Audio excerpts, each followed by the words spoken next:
Welcome back to Gav Goes In. How's everyone doing? Big up yourselves each and every time.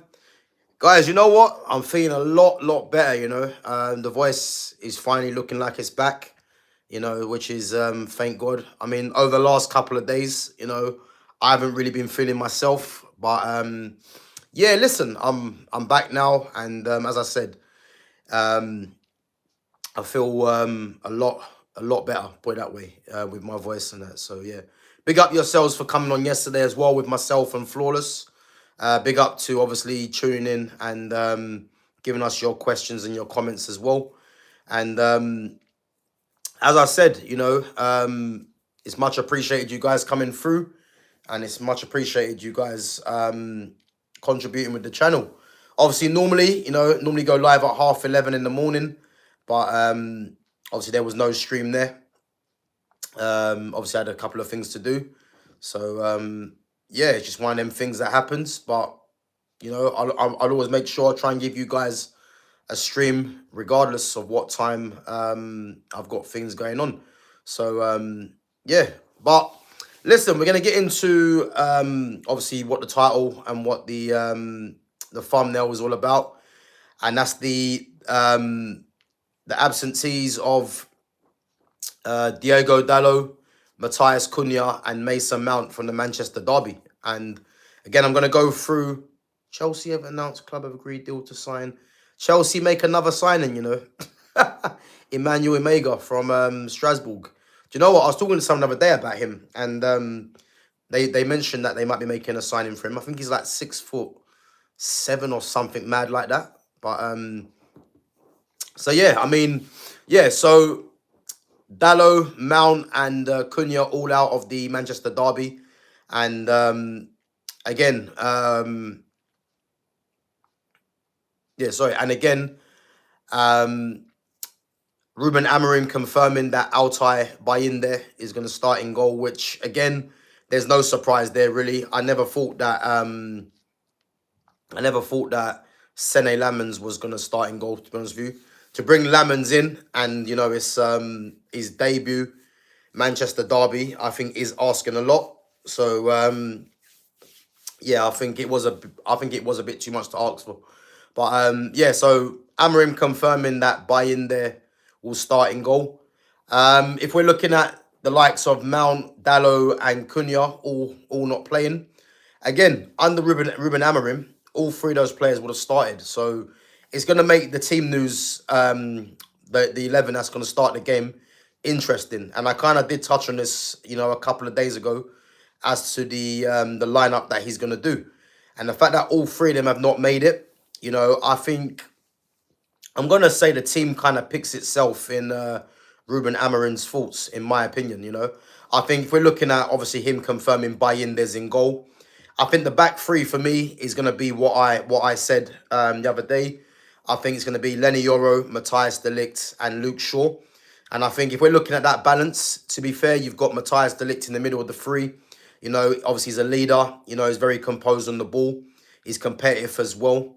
And I think he's going to be crucial in his battle against Erling Haaland in that Manchester derby. And again, if we look at the battle he had with Gyökeres, de Ligt hands down won that battle.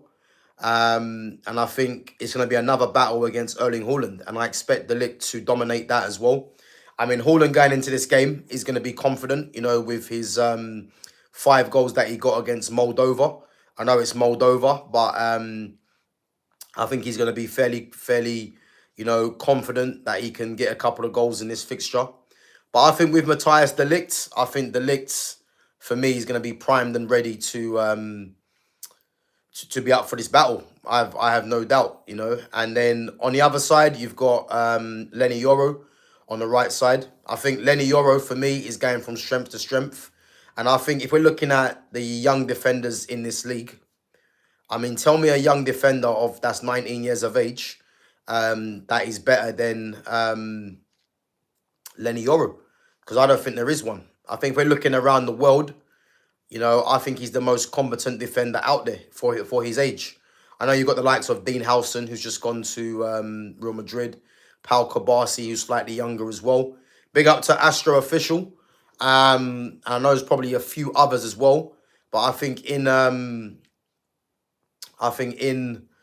yeah, I definitely think in Lenny Yoro, Man United have one of the best young defenders in Europe. And I think, as I said, I think he's a generational defender.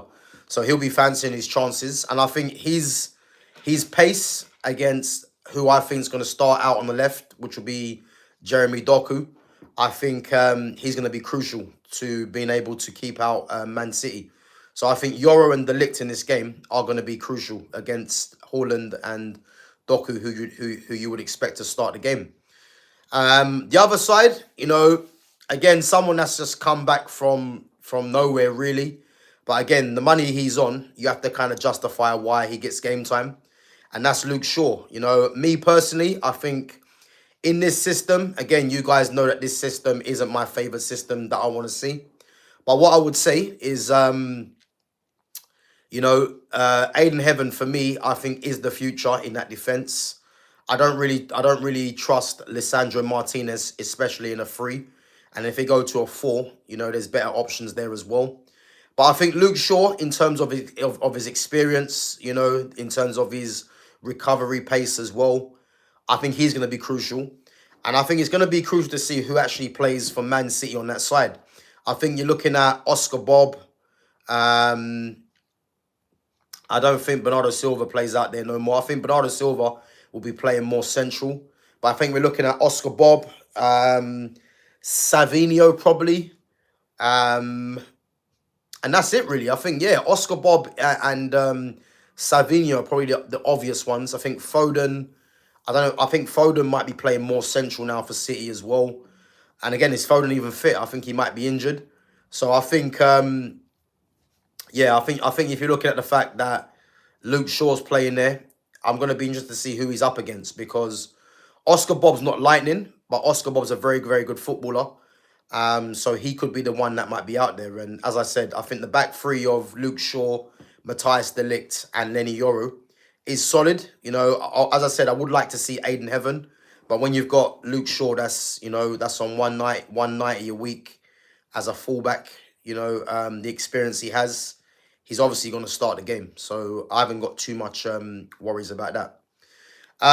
Going into the wing-backs, I think the wing-backs pick themselves. I mean, I would play these wing-backs anyway, even though I hate to see Amad Diallo as a wing-back in this system. And as I said, the quicker this manager gets moved on for me, the better that we can see an Amad Diallo. Because Amad Diallo, I don't really care what anyone says, there's no way Amad Diallo should be playing as a wing-back in this system. No way. But this manager is hell-bent on playing this formation, which is why we're going to have to see Amad play there. But the fact that Dalot's out, I think Amad as a right wing-back and Patrick Dorgu is the best options for me. I want to see Amad and Dorgu higher up the pitch to create that attacking overload in the final third. I'll be annoyed to see if Ruben Amorim's instructions are to keep Amad and Dorgu slightly deeper in the build-up, because for me personally, it's showing that he's not learning too much. So I'd like to see them both higher at the pitch, and I'd like to see, both of them being an influence in the final third. I think both of them, especially in Dorgu's got good pace. And as I said, Patrick Dorgu, for me, I think he could be the answer to what Alphonso Davies is doing at Bayern Munich. I think if we look at Patrick Dorgu's physicality, his pace and his strength, he's very reminiscent of Alphonso Davies. And I do think that Dorgu would be more adept to being a left-back in a different formation as well. But I think if we're looking at Dorgu and Amad, I think that's more than enough to trouble Man City. And if you look at Man City's fullbacks as well, we got Ait Nouri, who's likely to play there. And that right back is going to be interesting, because I think he plays Matthias Nunes, Pep. I think he does play Nunes because of Nunes' physicality over Rico Lewis. And I think Lewis is a decent defender. Obviously signed a new contract today. But I do think in this Manchester derby, I don't think... and again, let's not forget as well, Rico Lewis is actually a central midfield player. But I think him playing Matthias Nunes might be better for Man City. I know Nunez is not a fullback, but I think he's got the tenacity and he's got the pace as well to help out in defence in a team that is not that is not really heavily placed to be in. Well, I think Man City's defence isn't really reliant on the pace as much. You know, I think their quickest player is Kusanov, and he needs to play to help with that personally. You know, so I think yeah, Ahmad and Diogo as the wing backs, and then the two in midfield. Now we all know Bruno's going to play, but I think the fact that Mount's not playing, he's out injured, and Amorim does like Mount. I think the fact that Cunha's also out as well. I think what Ruben Amorim's going to do, I can see him bringing in Ugarte to play alongside Casemiro and add that defensive solidity in the midfield.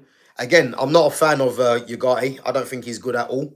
But I think in a game like this, Manchester Derby, you know, his tenacity and his breaking up of the play is going to be crucial. Because as we know with Man City like to get in a rhythm, you know, and I think Ugarte is going to be there to disrupt that rhythm. And I think if it's a case where City can get settled and start playing their game, you know, having a Ugarte in there that is likely to ruffle some feathers, you would say, I think that might be a good ploy to play him alongside Casemiro and add that defensive stability in there. You know, I think with this game against Man City, you know, I want to see, I know because Amorim likes to do this man-for-man pressing, but I want to see Casemiro and Ugarte slightly closer to the defence. You know, there's been times, obviously, and the plan is for Dalot to step into midfield. But I just want to see Casemiro and Ugarte hold their position more. You know, I don't want to see them foraging forward, you know, trying to join in with the attack and leaving a massive gap if the ball gets overturned, you know. So I want to see them play closer to the defence, really. And I think away at the Etihad, I think he needs to do that as well, you know, because I think if he goes and plays gung-ho the way he's been playing and then the ball gets turned over, that's going to spell problems for Man United in midfield because there's too many times you're seeing a lot of United players running back when the ball's turned over in transition. And I think if you look at the fact that Doku's got pace, Haaland's got pace, Bob is no slouch. Reinders, you know, he can move as well. I think it's going to be important for Casemiro and Ugarte, as I believe both of them will play, to hold their positions. And then going forwards, as I said, he's going to play Bruno Fernandes, and that means Bruno Fernandes will play as a left 10, and then as a right 10, Mbeumo, and then I think he's going to play Sesko. You know, so I think the front three will be Mbeumo, Sesko, and Bruno Fernandes. And yeah, big up to me for coming through. And I think, as I said, guys, I think that's the way Pep's going to go. That's the way Amorim's going to go. I think he's going to play Bayende, Yoro, De Ligt, Shaw as the three at the back, Dorgu, Ahmad, Ugarte, Casemiro in the midfield, Bruno, Mbeumo, and Sesko. And again, I mean, that's not the team that I will play. And again, I'll go through the team that I will play. Big up to me says, get this Mel at my club, starting Bayinda over Lemens because we need experience. Then why pull out of the Martinez deal? Yeah, big up to me. But me, as I said earlier on my, previously on my stream the other day, I always knew that Bayinda was going to start. And I mean, I don't know why people are expecting Lemens to start because he was never going to do that. Because if you're thinking of Lemens never played in this league before, and we're looking at the fact that, you know, it's a Manchester derby, it's basically a must not lose game for both teams. Ruben Amorim was never going to risk playing someone that's just come into the club over someone that's been playing over the last couple of games.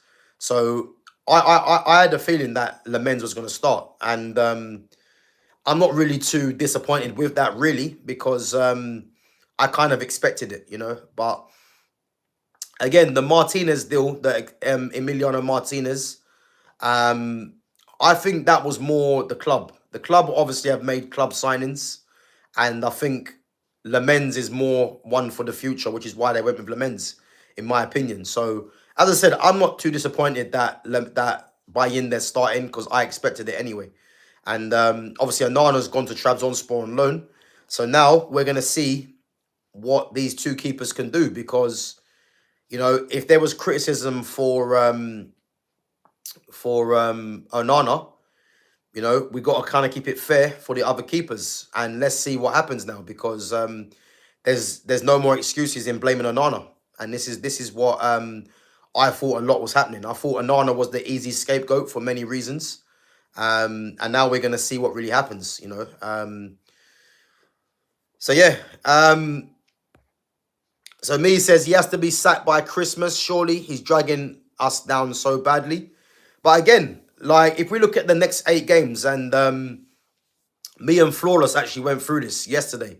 And big up to Flawless. And guys, I'm going to be on Flawless's channel on Monday at 4:30. So if you guys want to come through, I'm going to be on Flawless's channel. So yeah, make sure you come through and give him the support as well. And again, if you haven't subbed to at Sarcasm City TV, make sure you sub to him as well. So so me and Flawless went through the fixtures of United, you know, and I'll be very surprised if Amorim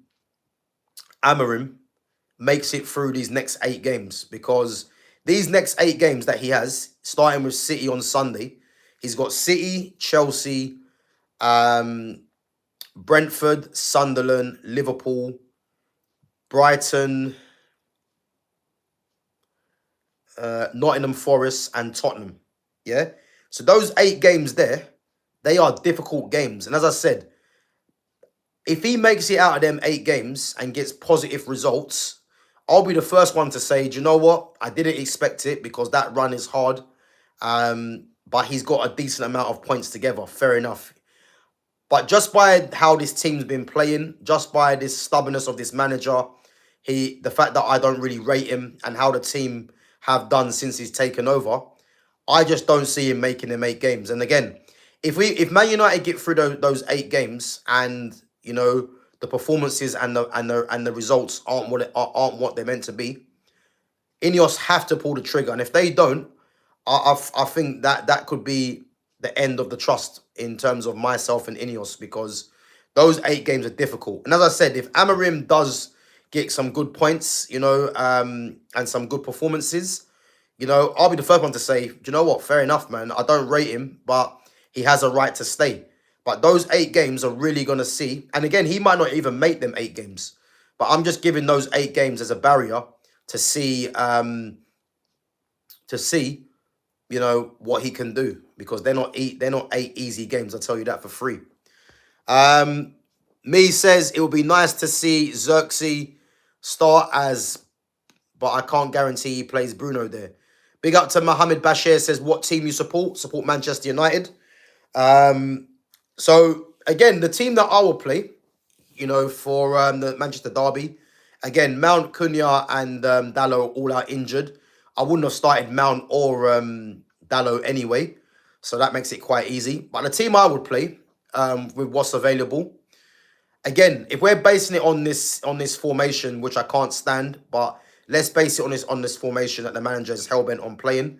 So for me, I would start Bayindir in goal purely because it's a Manchester derby and you don't want to put too much pressure onto Lamens, you know, having no experience in the Premier League before. So yeah, I would start Bayindir in goal. The 3 at the back again, yeah, Luke, Lenny Yoro and Matthias de Ligt. Yep, I would start them. Left side centre back, I would like to see Aiden Heaven play there. Again, Mazraoui's back fit as well. You know, can Mazraoui get a start? I'm not too sure. But I think Luke Shaw, you know, I would if you're gonna play Luke, I think Luke Shaw should play. You know, I wouldn't mind Heaven, but again, yeah, Luke Shaw. You know, Luke Shaw's actually a good defender. You know, the biggest thing about Luke Shaw isn't the ability as a player; it's more his availability and his attitude. But again, Luke Shaw is someone that, you know, if he's fit, you know, I'm not too fussed about playing Luke Shaw because Luke Shaw is a decent player. You know, so I'll be happy with them 3. The 2 wing backs, as I said, Ahmad and Dorgu pick themselves in this system. The 2 in midfield is where I look at, yeah?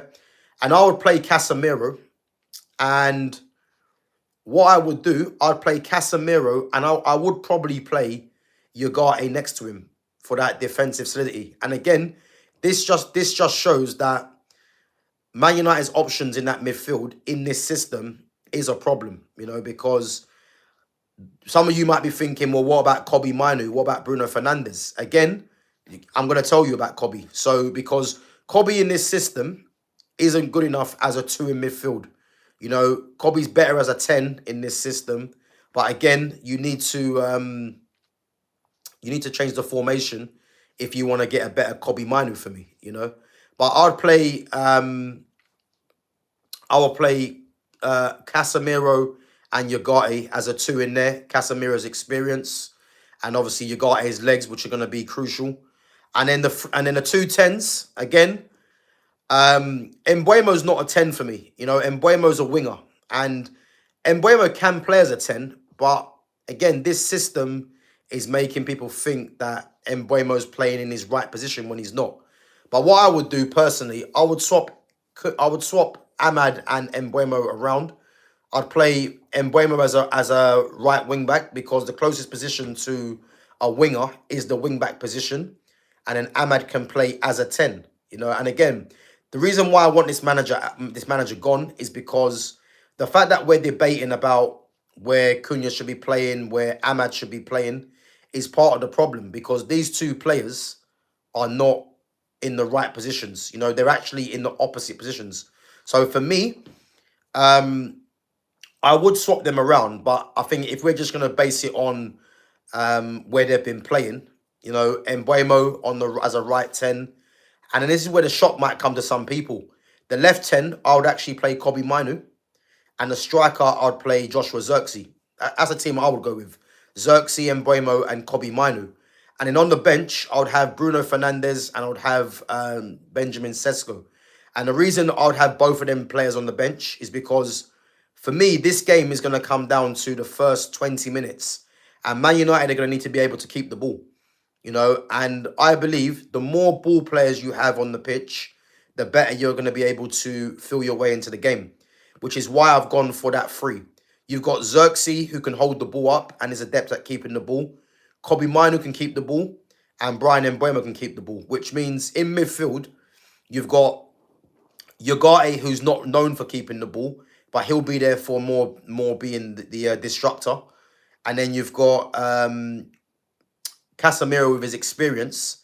And again, both players in that midfield are not adept at keeping the ball, but again, needs must. And with the experience and the legs that both of them players will provide, I think that's a decent team. And then you've got Ahmad, who can keep the ball. Again, Patrick Dorgu, he's one that will offer the outlet in terms of the pace. But then you've got Luke Shaw, Lenny Yoro, and Dalot, who can all keep the ball.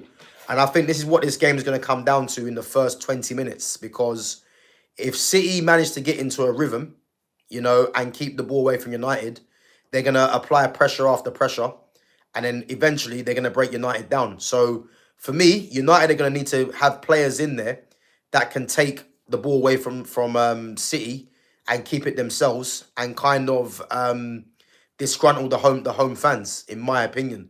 Because I think if you play too many players, which I can see what he's going to do, the likes of Sesko, the likes of Bruno, the likes of Ugarte, if he plays those players there, for me, are not going to be in tune at keeping the ball. And I think the ball's going to keep going back like tennis. I think the ball's going to be going more in favour of Man City, because, as we know, Man City do keep the ball. But I think United need to be playing more players that are going to be more in tune with keeping the ball. So that's a team that I will play. But again, I think he's going to play Sesko for in the middle, Bruno as a left 10, Mbeumo as a right 10, and I think Ugarte comes in to play alongside Casemiro. That's the way I think he's going to play. So we'll have to wait and see. But it's going to be a very interesting game, guys, because I think personally, it's a must-not-lose game for both. Ruben Amorim's never won back-to-back games. Pep Guardiola's never lost 3 games in a row. So, again, my predictions, as I told you guys the other day, the fact that Cunha's out, Mount and Dalot, for me, don't make a difference. But Cunha's out is a massive miss. Um, I'm gonna say a draw for United would be good, but I'm gonna say City win 2-1. I think City win this 2-1 because I think City are gonna turn up knowing that it's not been acceptable. The last couple of games. So I think City turn up and win 2-1 for me. But again, it's gonna be down to Amorim and United to kind of spoil City's day. Really, I expect Donnarumma to start in goal as well, and I think Donnarumma definitely starts because he's going to give a big boost to the crowd. The fact that they've lost 2 games in a row against Tottenham and Brighton, bringing in a keeper of that stature is going to be a massive boost to the home crowd, which is why I think he starts the game. So yeah, I think that'll be one of the main things. Me says, out of 24 points, what do you think is acceptable as a United fan? For me, it's 18, nothing less. So yeah, listen, I'm gonna go through the first 5 games for me is what I think needs to be focused on. I think the other 3 games, I believe, are they after the international break? I'm not too sure. But for me, the next 5 games, I expect as a minimum 8 points. I don't think that's too much to ask from Ruben Amorim. I think 2 wins and 2 draws, as I keep mentioning, I think that is the minimum for me. I think if he gets anything less than 8 points in 5 games, I do believe Ineos will have a decision to make because I don't think that's unrealistic to ask for 8 points in 5 games. If we're looking at the likes of Brentford and Sunderland as wins, that just means just pick up 2 points in the other 3 games. And I think that's more than acceptable for me, So I'm going to say 8 points in the first 5 games, and in the next 3 games, let's see if he actually makes it, because I think if he gets less than 8 points, he can't be there for me. Big up to Barbara Joseph as well for coming through. So Mbeumo is a 10 as much as Ahmad is a wingback. Yeah, big up to me. And as I said, this is the problem we're having to see, because the fact that you put that laughing face just tells you how ridiculous it is. You've got Ahmad, who's a 10 playing as a wingback, and you've got Mbeumo, who's a winger playing as a 10. Like, it's just crazy. It's crazy, man. But as I said, this is Ruben Amorim for you. He's just hell-bent on playing players in the wrong positions. But, yeah. So, me says, see my team using this awful formation will be Lemens in goal, Yoro, Dalot, Maguire, just a man-mark, Haaland, Ahmad, Dorgu, Mazraoui in the 6, Mainu in the 8, Xerxes, Mbeumo, Sesko. I mean, to be fair, that's not a bad team. Not a team that I will play. And again, I was going to say Maguire, but I think, because again, Maguire aerially to deal with Erling Haaland, I can see it. I just think that if I'm picking between Luke Shaw and Harry Maguire, I think the fact that Luke Shaw's left-footed to add balance to that side of the pitch is what's going to be the deciding factor for me, because I think if you're going to play Maguire, that means Yoro and Dalot are going to have to alter their positions, which you'll see Yoro go left side and you'll see Dalot go right side.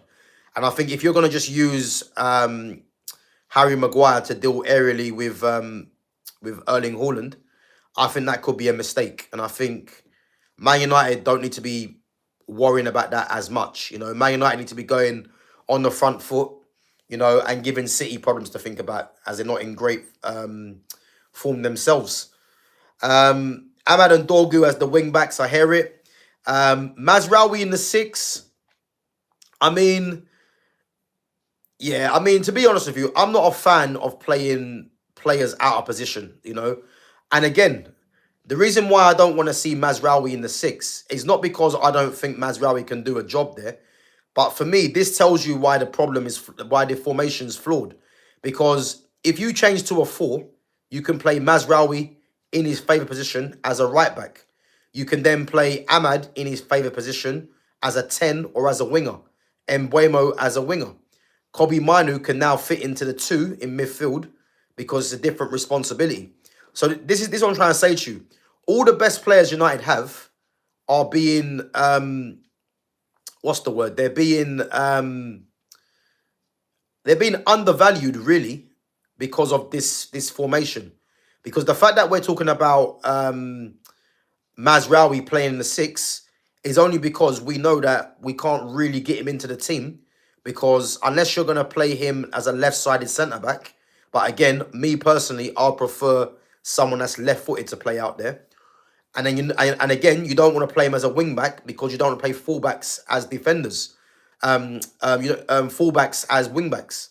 So again, this whole formation that Amorim's playing is stunting so many players. So again, I don't want to see Mazraoui play in the 6. I just want to see Mazraoui play as a fullback in a 4, which obviously this manager's not going to do. Kobe in an 8 in this system, again, I'm not really a fan of, even though I do think, I do rate Kobe, but just not in this system. And then Xerxes, Mbuemo, Sesko, yeah, I see that. Xerxes as a 10, I do see that, but let's not forget, guys, Xerxes is a 9. He is a 9. And again, when this system changes, when a new manager does come in, we're not gonna be talking about Xerxes as a 10, because Xerxes can play as a 10, don't get me wrong. And if you play a 4-2-3-1, Xerxes can play as a 10 and play the striker. But the problem is, in this system, people are looking at Xerxes as a 10 because a lot of people see strikers is that they want to see someone that is either goal hungry or playing on the shoulder, you know. But again, you get different sorts of number 9s, sorry. You get poacher number 9s, you get target men kind of strikers, you get strikers that play on the shoulder. So there's different kind of, you get false 9s, which is what he is. So again, I just want to see him be restored to the number 9, but in a 4, because again, this is where he's going to thrive. And yeah, this is what I want to see. But again, man, it's no point even going on and on about it, because this manager is just stubborn as it is, you know. Big up to Joshua, says Trent is good but not suitable for Real Madrid. But again, the thing with Trent went to Real Madrid because, again, it's the prestige of Real Madrid. Obviously, his good friend Bellingham's there as well. But again, what people need to realize is that Trent was brought in really as an alternative, because when you look at Danny Carvajal, I know Danny Carvajal's getting on a bit now, but Carvajal is, you know, he's come through the Madrid system. He's one of their most experienced players. He's won multiple Champions Leagues. He's won European Championships. I think he's won a World Cup with Spain as well, I believe. And the guy is just a mad winner. So there's no way Real Madrid are going to place Trent ahead of Carvajal. And not to mention as well, Carvajal's a very good defender, better than Trent. So again, Carvajal was always going to be back in that team once he was fit. So again, Trent went there because of the prestige of the club, Bellingham's there, and because of the money. But realistically, he was never going to oust Danny Carvajal unless Carvajal gets another injury or a suspension, you know, or loss of form. So again, he'll get his game time, but the regular right back will be Carvajal because he's more dependable, you know, and that's just how it should be anyway. You know, he's a better right back. Me says, me and Gav should be United's manager and first team assistant. Listen, I'll tell you this right now. If I was United's manager right now, hand on heart, I'll be doing a better job than Ruben Amorim, because it's not hard. For a start, I wouldn't be playing this formation, you know. So I'll get the players in their rightful positions, and I can tell you this for free. If you're getting players in their rightful positions, you know, I guarantee you the performances will be a lot better, and you'll see a better confidence about the players, because to me, it's quite clear that these players don't really trust this system. You know, obviously, a lot of them are professionals and they're just getting on with it. but they don't trust the system. You can tell, you know. So big up to Arsenal and Pakistan cricket team. I really hope we can get a draw or win.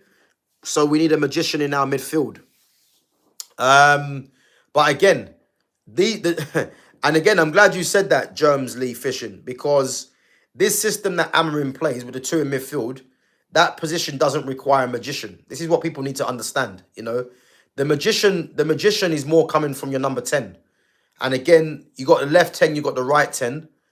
But with what's available to United now, who's the closest players that are magicians right now? Well, you've got Cunha, who's out injured, who's the closest player to a magician, you would say. Then you've got Joshua Zirkzee.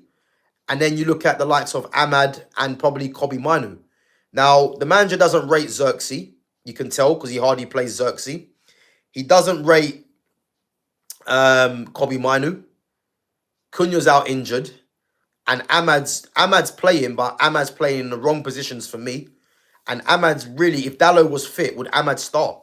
So, again, these are the questions that people need to be asking themselves. But when I look at the magician that you've mentioned, the magicians don't come from the central midfielders because that's not their position. Like, the magicians are number 10s. You know, if you're playing a 4-2-3-1, if you look out through the years, the magician's always been your number 10. The players that get on the half turn. You know, you look at through the years, you've got the likes of Juan Roman Riquelme, Ronaldinho, Zidane, Totti, Del Piero, Bergkamp, Cantona, Di Canio. Who else is there? Obviously, you can mention Messi and Neymar. They're real number 10s, magicians. There's probably more players that I've even forgot. But these guys are the real magicians, and they're called the number 10s for a reason. Because they're the players that you all you do is give the ball to, and they make things happen. But in this system now, the left and the right 10, you can say that they're the magicians, but the way that this team's been set up, you know, it's not really going to work like that, you know. But this is the problem with this system, unfortunately. Me says, I predict Arsenal to lose tomorrow. At home to Nottingham Forest. I mean, I've heard Saliba's out for a month now as well. I think Nottingham Forest are missing a key defender in Ola Aina. I think he picked up an injury as well. I think Postecoglou's first game. I think even though Postecoglou does play with his high line, I think for his first game, whether he does it or not, you know, it's going to be wise for him to keep, you know, his back line quite deep, you know, to stop the ball in from behind. Again, Arsenal got a few injuries. You know, there's no Saka, there's no Saliba.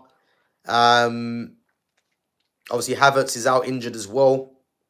I think at home, you probably expect Arsenal to nick it, but I don't know. I think I can see a draw. I can see a draw. You know, but again, if Arsenal was to win, I wouldn't be that surprised. You know, because they always, you know, get away with it at home. But I'm gonna say a draw. I think a draw might be what they get, to be honest with you, you know.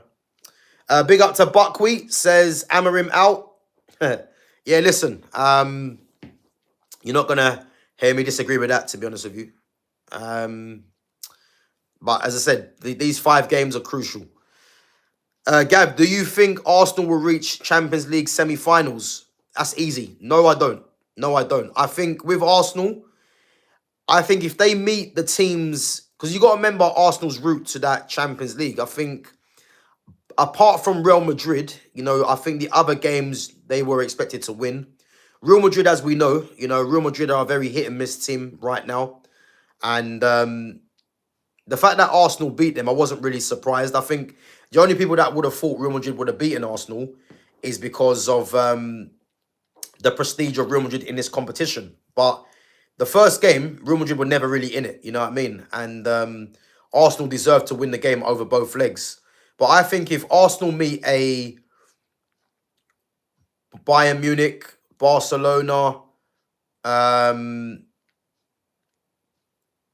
even a Liverpool, a City, I would say, PSG, Real Madrid this time around, who knows? I think if they meet any of them teams there, I don't think they get past them teams over 2 legs. So yeah, to answer your question. Yeah, I don't think they get semi-finals. I don't. And again, a lot of it's going to be dependent on how they're doing in the league, because if they're doing, let's say, if they're not doing well in the league and they're like outside the top four, you know, they might put all their eggs in one basket in the Champions League, or vice versa. If they're doing well in the league and they're in the top two, they might look at the Champions League as, as secondary. Who knows? Because can they win both of them? It's very unlikely. Can they win one of them? I don't think so. So yeah, it's one of them things really. So Joshua says Barca won't buy Rashford. Yeah, listen, I said this at the start of the window. I said once Barca signed Rashford, I said it's a clever move for Barcelona and it's a clever move for Rashford, because Rashford's going to one of the biggest clubs in the world. Getting away from Man United. He's playing with some of the best players in the world as well, in Yamal and Pedri, Lewandowski, Rafinha, and again, it's one of them things with Rashford. Can he go and rediscover some sort of form? But I always said Barca for me are not going to take on his wages, and I believe like they're having him there as cover, because Lewandowski obviously is getting on, and obviously Rashford's someone that can cover, left wing and as a striker, and just like Ferran Torres as well. But I always said that I don't see them taking him on permanently, because the money, the wages he's on, and again I think they're going to target someone that might be up and coming next season. So I think it's a deal that works for both Barcelona and Rashford. Do I believe if Rashford was given a chance he would stay there? I do think he would, but for me, I think he gets moved on. I don't think they take up the option. Germs Lee Fishing says, I won't say Amarim out just yet. Klopp and Arteta had so much time. Arteta still hasn't even won a major trophy. Yeah, big up to Germs Lee. But what I would say about Amarim, for me, I'm not really too fussed about the time he's had. I'm more concentrating on what he's done since he's come here. And again, there's no hiding the fact that since he's come here, before the Burnley game, he had a 23.5 win percentage, which is poor. I think he's got eight wins as a Man United manager in the league, which is poor. They finished 15th last season, which is poor. They lost a Europa League final to Tottenham, which is poor. They lost to Grimsby in the FA Cup, which is shocking. So yeah, there's probably been more records that he's broken. So for me, I'm not fussed, as I said, about the time he's had. I'm more focusing on, has this team gone on since Eric Ten Hag? And the answer is no. I couldn't stand Ten Hag. I thought Ten Hag was needed to be sacked badly. But I don't believe Amarim's taking this team on, for me, ahead of what Ten Hag was doing. So that's what I'm looking at. And as I said, 5 games he's got until we see what he's really on,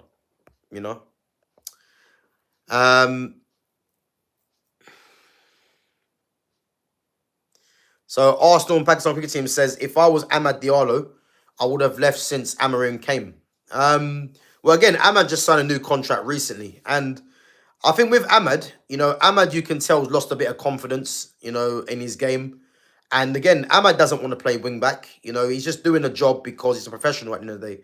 But if you're Ahmad and you're playing wing back, you have to be really considering what is actually happening to this in terms of how he's being seen by the club, I would say, But as I said, I think if you're a fan, if you're someone that doesn't rate this manager, again, I will just say, for me, it's not about Man United losing games to get rid of the manager. I think the proof's going to be in the pudding after these 5 games, because, as I said, if he doesn't get 8 points as a minimum, how can any fan be saying that's acceptable? I'm seeing some fans saying 6 points, and that means they're willing to lose to either City, Chelsea, or Liverpool, which I don't really understand. So as I said, 8 points minimum for me. And again, a new manager comes in, you're gonna see Ahmad, especially Ahmad, restored back to a position that he's more familiar with. And this is what it's gonna be for me.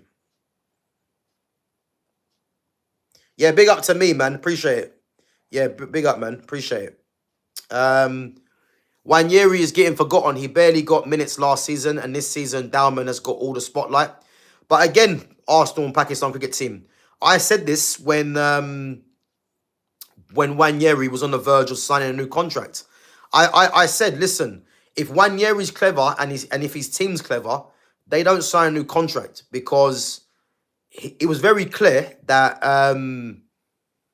Arteta is not going to play him as many times as he might feel as a game time he needs, because when you've got your captain who hasn't been playing well but has been keeping his position, then you had Kai Havertz who can also play as a 10. The writing was on the wall for Wanyeri to go out on loan, prove himself, and then, if it's a case where Arsenal can't guarantee him game time, go out on loan and prove yourself there. But the fact that he's seen, Madueke come in, and I'm again, Madueke, I'm mentioning him because he's been bought for 52 million. He's an England international as well. And Wanyeri can play out on the right where Madueke can play. So again, Madueke has come to the club, which has pushed Wanyeri further down the pecking order. Eze's now come, which has pushed him even further. And the fact that Arteta is bringing on Max Dalman ahead of him just shows you that the trust in Wanyeri isn't really there. So if we look at the attacking options that Arsenal have, you've got Saka, who's an automatic starter when he's fit. You've got Odegaard, who's a captain, who's more or less an automatic start. So that's 2 players already. Then you've got Eze, who is the big money signing for the summer, who can play as a 10 and on the left. That's 3 players. Then you look at Martinelli, who's on 180 a week. You've got to justify him getting game time. That's 4. Then you've got Trossard, who was just bought in. Who's just signed a new contract. That's 5 players. And then you go on to Madueke. He cost 52 million.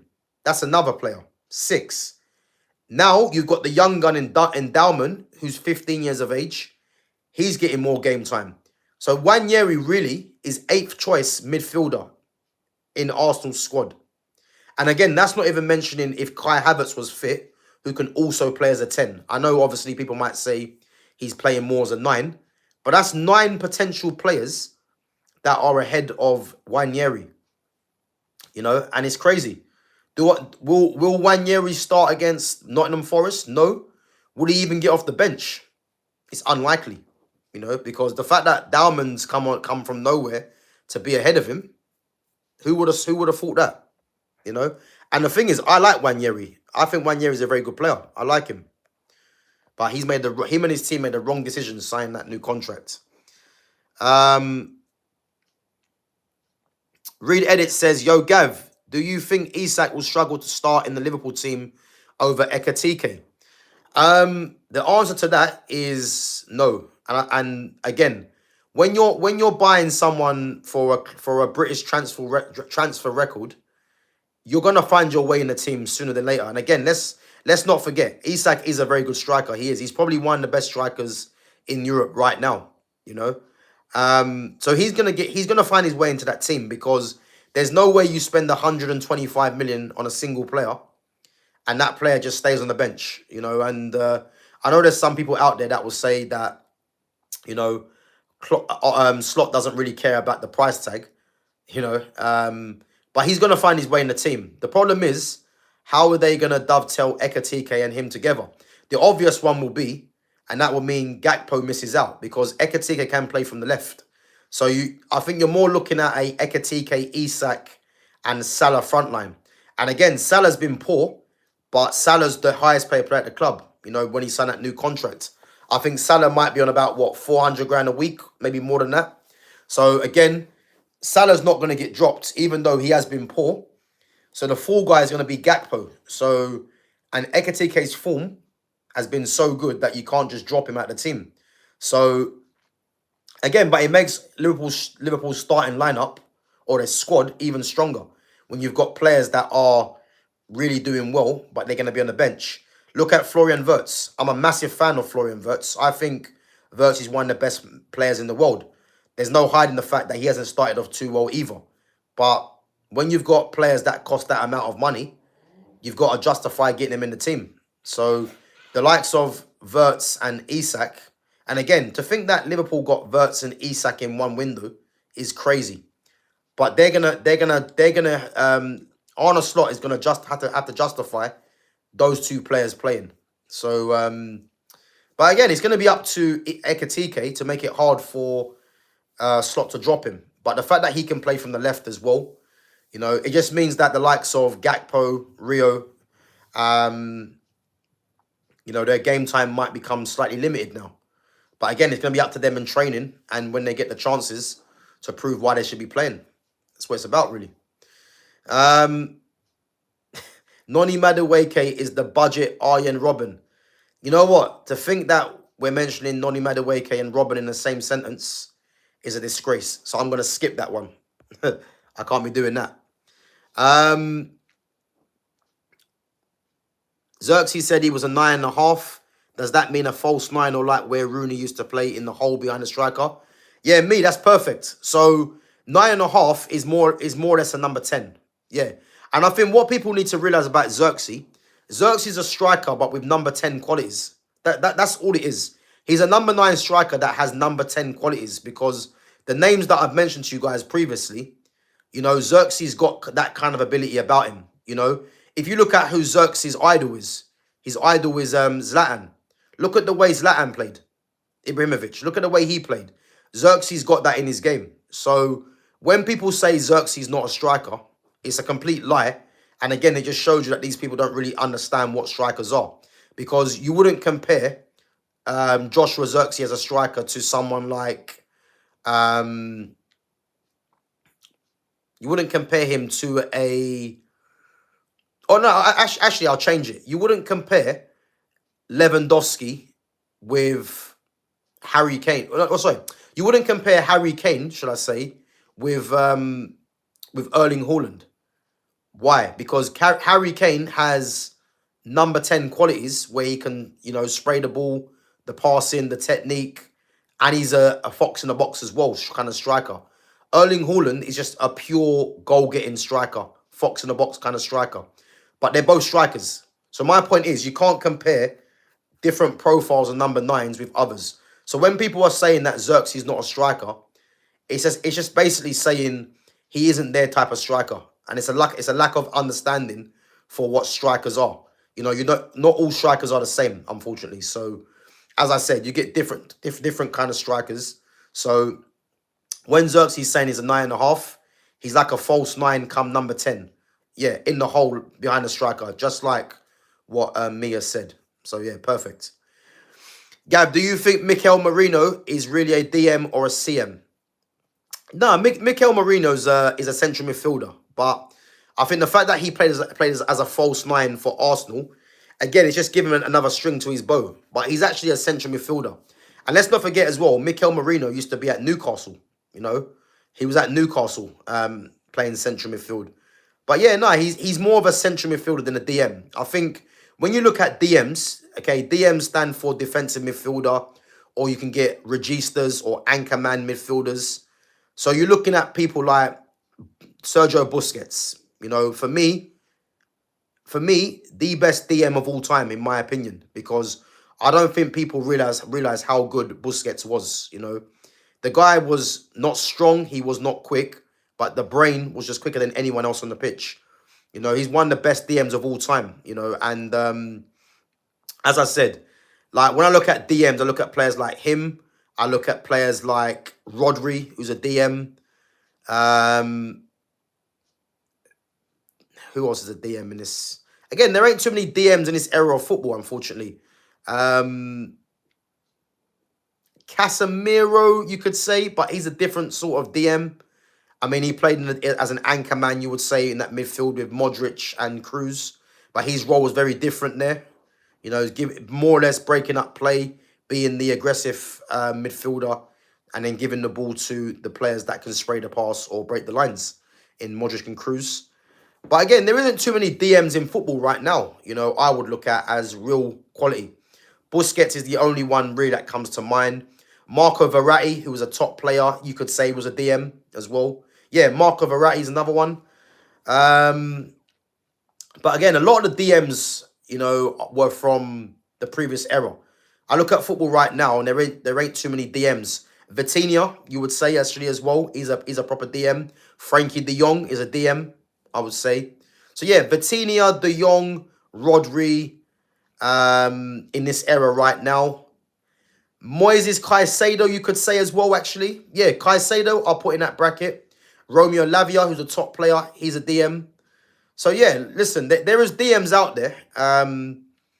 But again, you wouldn't compare all these DMs the same. This is the problem. Just like what we wouldn't compare all these strikers as the same.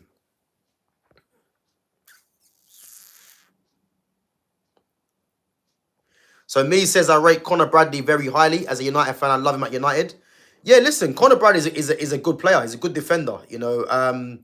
I think in terms of him playing regularly right back for Liverpool, I think the fact that Szoboszlai has shown that he can play as a right back now, and then you got Frimpong who's brought in, and again Frimpong's a wing back. So this is why I said Liverpool should have changed to a 3, because I think if they changed to a 3, I think you could have got a bit more out of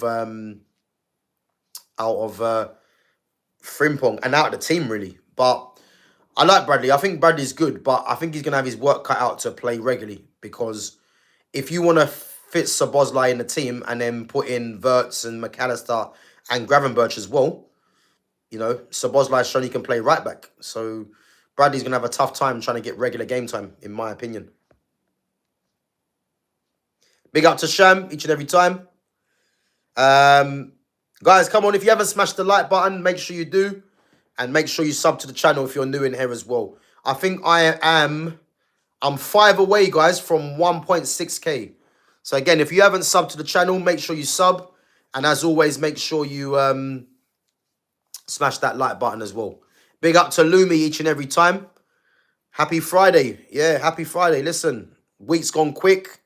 Obviously, I didn't do my normal stream this morning, so I had to go into work. So, but I said, look, I'm going to get back and give you guys a stream. So, again, not at normal time, but it is what it is. Big up to Louis.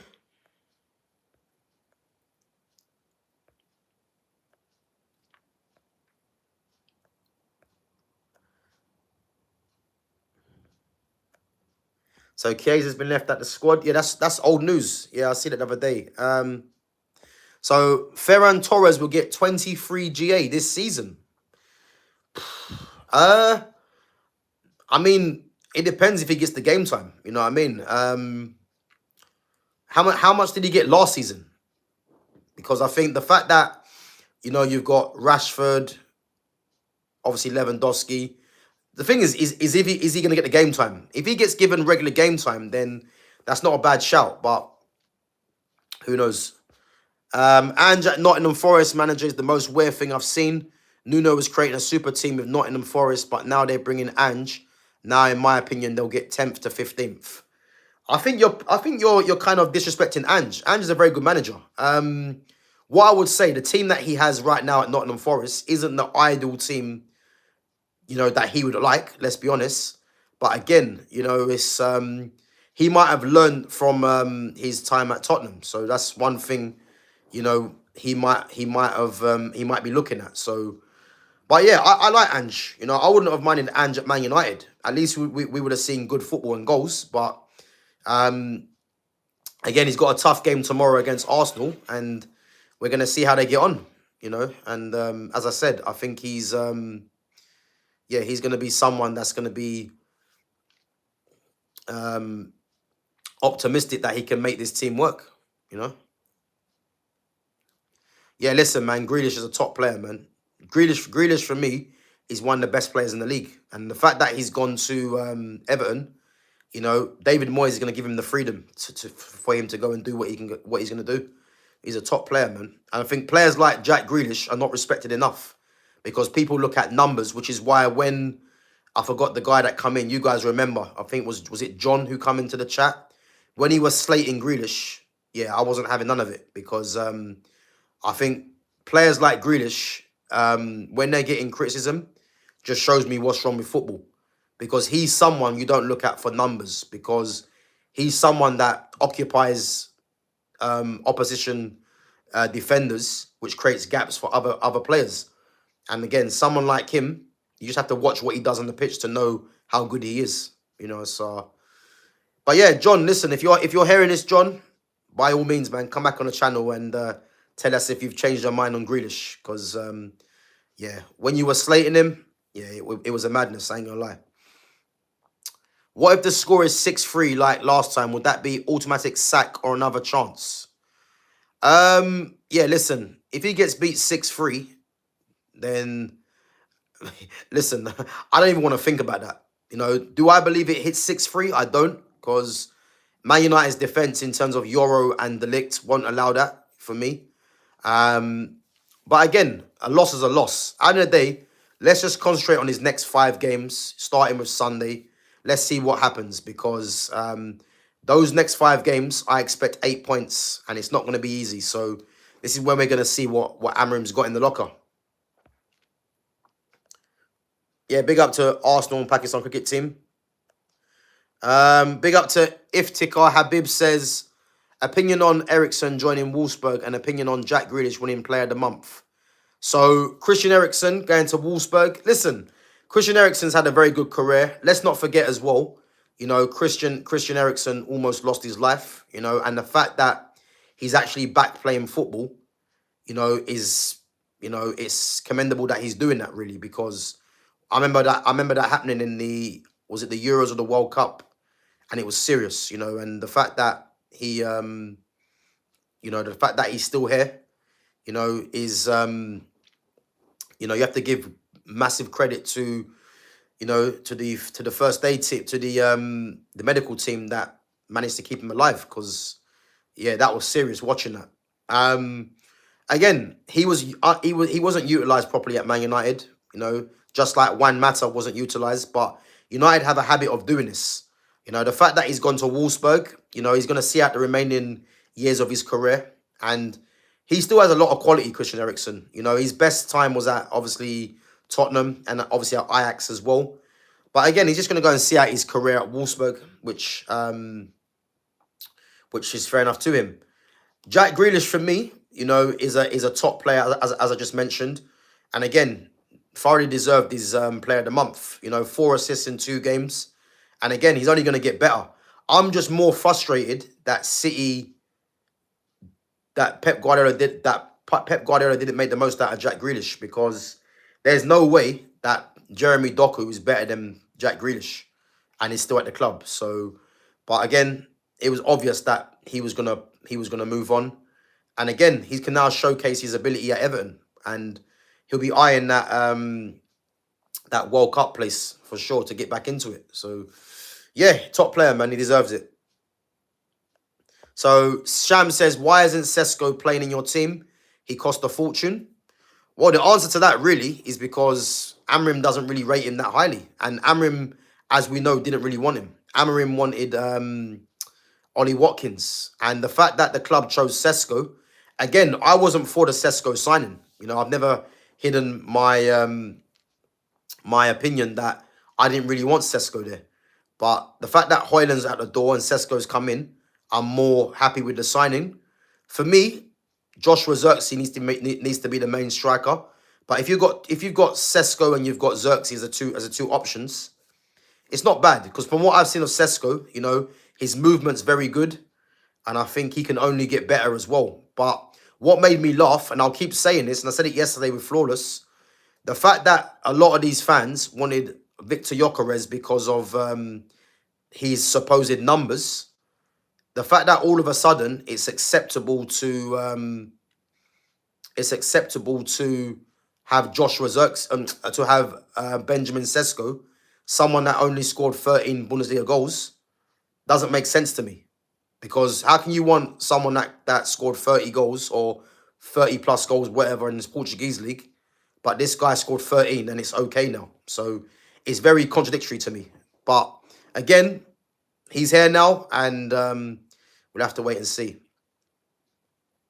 So Mikel Merino is basically is a cam, but without the pace and the dribbling. Brother only got the shooting and passing.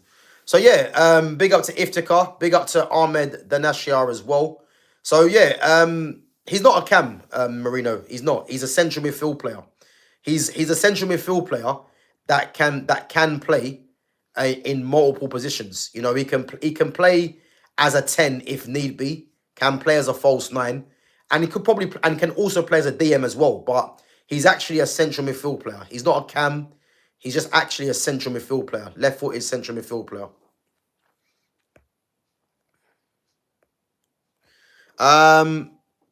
Pedri's not a. So I'm guessing you're saying DMs. Pedri's not a DM. He's not. He's not. João Neves.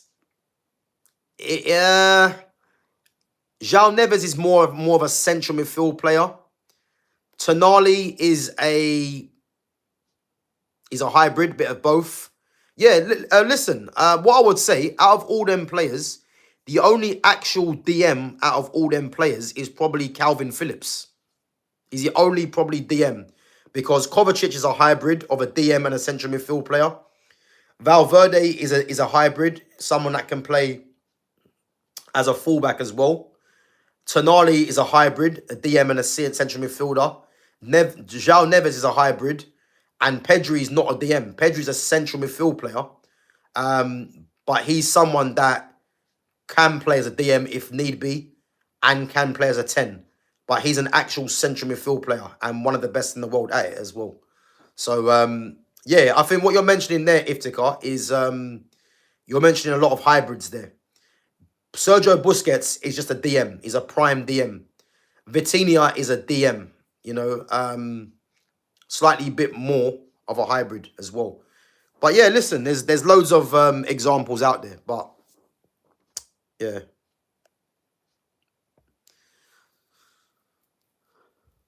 How will Andre Onana perform this season? I think you're going to see a better Onana. I think Onana's confidence is gonna grow in Turkey for me. He'll be out the spotlight for one. But again, I think Onana was actually low in confidence, and you know, I predict he goes there and doesn't make half the mistakes that he did at United. You know, as I said, I'm gonna stick by this. He was a massive scapegoat at United, but you know, there's a lot of players that are unfortunately at United, and we all know why that is. Will Højlund cook for Napoli? I mean, he's going to a team that is, you know, one of the favourites to win the Scudetto, really. I don't rate Højlund one bit. I think he's poor. He's a poor player. I mean, what's cooking? That's the thing. Like, what's your definition of cooking? Yeah, what's the definition? So, big up to Nubis says, will Maz play at right wing back this Sunday? I don't think he. Do you know what? It's a good question, yeah. But Nubis, I'll tell you this for free, yeah. If he plays Mazraoui as a right wing back in this game, he's gonna be under heavy criticism, and I'll tell you why, yeah. Because Patrick Dorgu was one of United's best players in pre-season. Ahmad, you know, did he score the winner against City last season? And Ahmad's one of our best players as well. And again, we don't want to see fullbacks in the wing-back positions. It should be wingers. So again, if he does play Mazraoui, which I don't think he does, by the way, he's going to be under a lot of pressure. I'll tell you that for free. Because that's one thing that I won't accept. You know, I rate Mazraoui highly. But the only place Mazraoui should be playing is either left side or right sided defence. And again, Yoro's going to play and should. And then Luke Shaw's got the balance of being left footed. So, so again, this is why this formation is a problem. Because you change the formation, you know, Mazraoui can play right back. you know, and then you can play players in their right positions. This is the issue, you know. Last question before we wrap, guys. So Iftikhar says scoring goals, assisting, creating. I mean, to be honest with you, he probably might score a couple of goals. You know, being in a team, you know, it's a different league as well, a bit of a slower league. So he might, but let's not hide the fact that Rasmus Højlund is an absolute disgrace. 72 million, and he had 4 league goals last season. You know, and not to mention, if the league goals weren't coming, but his general game was good, I'd have more patience. But the facts are, he's a poor player. You know, no hold-up play. Spent half his time on his arse. You know, no touch. You know, he's just not a good player. You know, and if he cost 20, 30 million, the criticism wouldn't be that much, in my opinion, because that's what's to be expected, you know. But the fact that he cost 72 million, and again, it wasn't always fault because he's not commanding the price. But the fact that he cost that and had 4 league goals to show, this is why, for me, it's a massive problem. But guys, listen up. I'm gonna get going anyway. I'm gonna hit the gym, you know. But listen, appreciate you guys for coming on each and every time. Again, if you haven't smashed that like button, make sure you do, and make sure you sub to the channel as well. Guys, I'm gonna be back. I was gonna do the Manchester derby on Sunday. I'm not too sure yet because I'm gonna watch the Canelo and Crawford fight, and obviously that's a early fight at 4. Is it 4 in the morning? So I'm gonna need to get some rest. So I'm not sure if I'm gonna do a live watch along for the Manchester derby. I might be back tomorrow. I'm not sure what time. It might be an early one. But guys, I'm going to be back on Monday. I'm going to be on Flawless's channel, though, at 4:30. So I'll probably do an early stream on Monday at 11:30 as normal. And then, yeah, and then obviously I'm going to be on Flawless's channel at 4:30. So, yeah, make sure you guys tune in for that one. So, yeah, I'll be on Flawless's channel at 4:30 on Monday. So, yeah, make sure you guys come over and give the support as always. And guys, as always, make sure you guys smash that like button and make sure you sub to the channel as well if you're new in here. And as I said, guys, I'm 5 short of 1.6k. So again, if you guys haven't smashed the like button or sub to the channel, make sure you do. And check out the other content. And as I said, yeah, appreciate you guys coming on each and every time. And yeah, as I said, I'll possibly back tomorrow. I'm not sure what time yet, but I'm not going to promise it if I'm not going to be on. But as I said, Sunday, what I'll probably do on Sunday is do the match reaction. Yeah, if I'm not doing a watch along to the Manchester derby, I'll do a match reaction to the Man United game straight after the Manchester derby. So I'll do a reaction to that if I'm not doing a watch along. And then again, I'm back on Monday, early morning, 11:30 most probably. And then back at 4:30. But again, if I'm not back at 11:30 on Monday, then I'll definitely be back at 4:30 with Flawless's one. So, yeah, make sure you guys keep an eye on the schedule as always. And make sure your notifications are on. Big up to all the newcomers. Big up to Iftikhar as well. Says, respect the grind, man. Keep up the good work. Yeah, appreciate it, man. Appreciate it. As I said, man, trying to grow the channel and you're only going to grow it by putting the work in. So it is what it is. But yeah, as I said, make sure you guys smash the likes. Make sure you guys sub to the channel. Notifications on. And yeah, I'm going to catch you guys in a bit. Take it easy.